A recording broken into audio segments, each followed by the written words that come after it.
Santo. Amén. El ángel del Señor anunció a María. Dios te salve María, llena eres de gracia, el Señor es contigo. Bendita tú eres entre todas las mujeres, y bendito es el fruto de tu vientre, Jesús.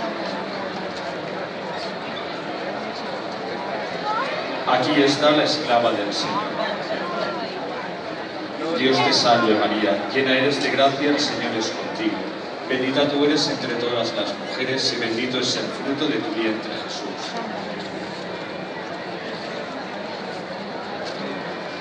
Y el Verbo de Dios se hizo carne. Dios te salve María, llena eres de gracia, el Señor es contigo. Bendita tú eres entre todas las mujeres, y bendito es el fruto de tu vientre, Jesús.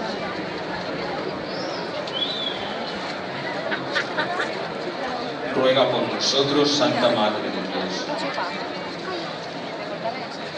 Oremos.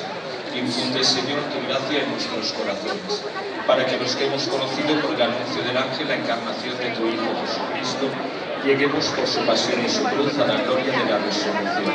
Por Jesucristo nuestro Señor. Gloria al Padre, al Hijo y al Espíritu Santo.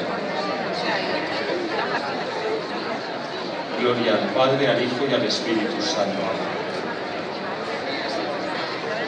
Gloria al Padre, al Hijo y al Espíritu Santo. Per els nostres germans festers difunts, concédeles, Señor, el descanso eterno. Descansen en paz. Visca Sant Hipòlit.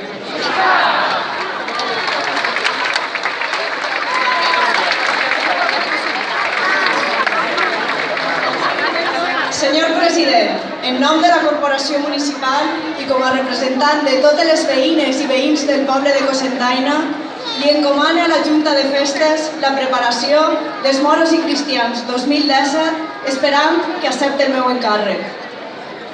Senyora alcaldessa, en nom dels festers i festeres de Cocentaina, acceptem l'organització de les properes festes de Moros i Cristians que en honor al nostre patró Sant Hipòlit celebrarem el 11, 12, 13 i 14 d'agost. Per això, avui publiquem una festa.